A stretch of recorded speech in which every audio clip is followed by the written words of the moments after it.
दोपहर के बाद अगर हम बेलपत्र को तोड़कर शंकर भगवान को समर्पित करते हैं तो शिव उसे स्वीकार नहीं करते। फूल सूर्य की किरण निकलती है, प्रकाश थोड़ा सा हो जाता है, थोड़ा सा उजाला हो जाए और रात्रि सूर्य अस्त के पहले पुष्प को हम तोड़ सकते हैं, फूल हम तोड़ सकते हैं। बेलपत्र सुबह से लेकर दोपहर तक हम तोड़ सकते हैं, पर दोपहर के बाद में बेलपत्र को नहीं तोड़ा जाता।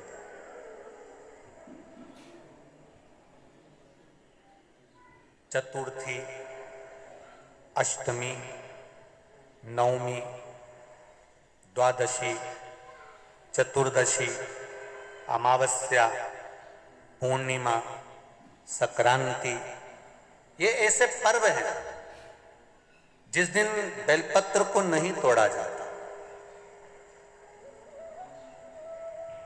चतुर्थी, अष्टमी, नवमी,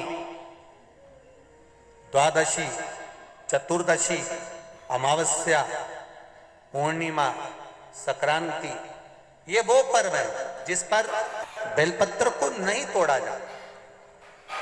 पुरानी बेलपत्र एक महीने पुरानी भी रखी है। पुरानी बेलपत्र मंदिर के बाहर भी अगर निर्माल्य में उतरी हुई बेलपत्र किसी डलिया में पड़ी है, बहुत सारी बेलपत्र अगर किसी ने ले जाकर निर्माल्य कहीं ले जाकर पटक भी दिया है मंदिर के कोने में, वहां से बेलपत्र उठा लो, उसको धो लो, साफ कर लो, वापिस ले जाकर महादेव को चढ़ा दो, वो स्वीकार कर लो।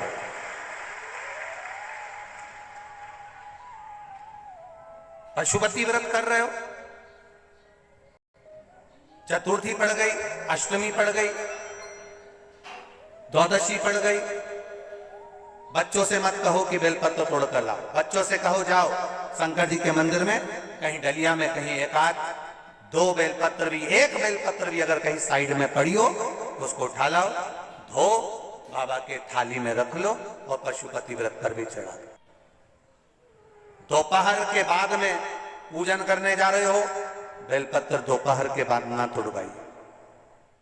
फूल सुबह प्रकाश होने से लेकर रात्रि को, शाम को जब सूर्यास्त हो उसके पहले फूल आप तोड़ लो, मना नहीं है, दिन भर का समय आपके पास है, और रात्रि में फूल नहीं तोड़ा जाता। शंकर भगवान पर समर्पित कोई प्रसाद शिव जी को चढ़ाया गया, कोई प्रसाद रात भर नहीं रखना चाहिए। आप लोग तो संकट सोमवार अगर किसी ने करे हों, किसी ने करे संकट सोमवार या 16 सोमवार, हाथ उठाओ, किस किस ने करे पहले? करें आप लोगों ने? रखो। जो लोग 16 सोमवार करे हुए होते हैं, संकट सोमवार करे हुए होते हैं, उनको मालूम होता है, उनके स्मरण में रहता है कि संकट सोमवार का जो प्रसाद होता है उसको रात भर नहीं रखते। उसका कारण स्कंद पुराण में भी कहा गया,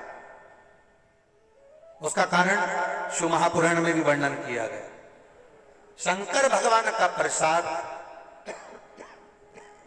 शिव जी का प्रसाद, अगर जितना जितना अंधेरा बढ़ते चले जाता है, जितना जितना रात्रि होती चली जाती है और दूसरा दिन अगर लग जाता है, तो उस प्रसाद पर आपका हक नहीं रहता, उस प्रसाद पर फिर चंड का हक हो जाता, फिर उनके गणों का हक हो जाता है, फिर आपका हक समाप्त।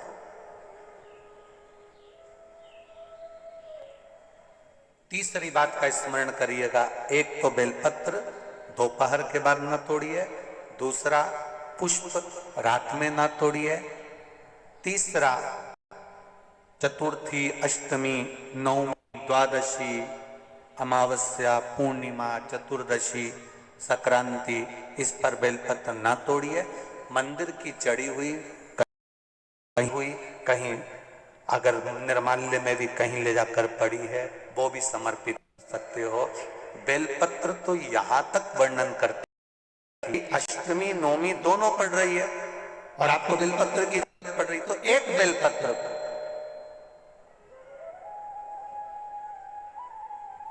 आप एक बेलपत्र को या तो वस्त्र में संजो कर रख लो, रख सकते हो, संभाल के रख लो, ना बने तो तुम्हारी जो पाठ पढ़ने की पुस्तिका होती है, जिसको तुम भजन गा लेती हो, पढ़ लेती हो, राम रक्षा स्तोत्र, हनुमान चालीसा, गोवर्धन चालीसा, जो पढ़ लेती हो वही उसी में रख लिया और वही बेलपत्र वापिस हमको प्राप्त हो गई। हमने वही शिव जी को वापिस चढ़ा दी और उससे हमको फल की अनुभूति प्राप्त हो गई। जरूरी नहीं है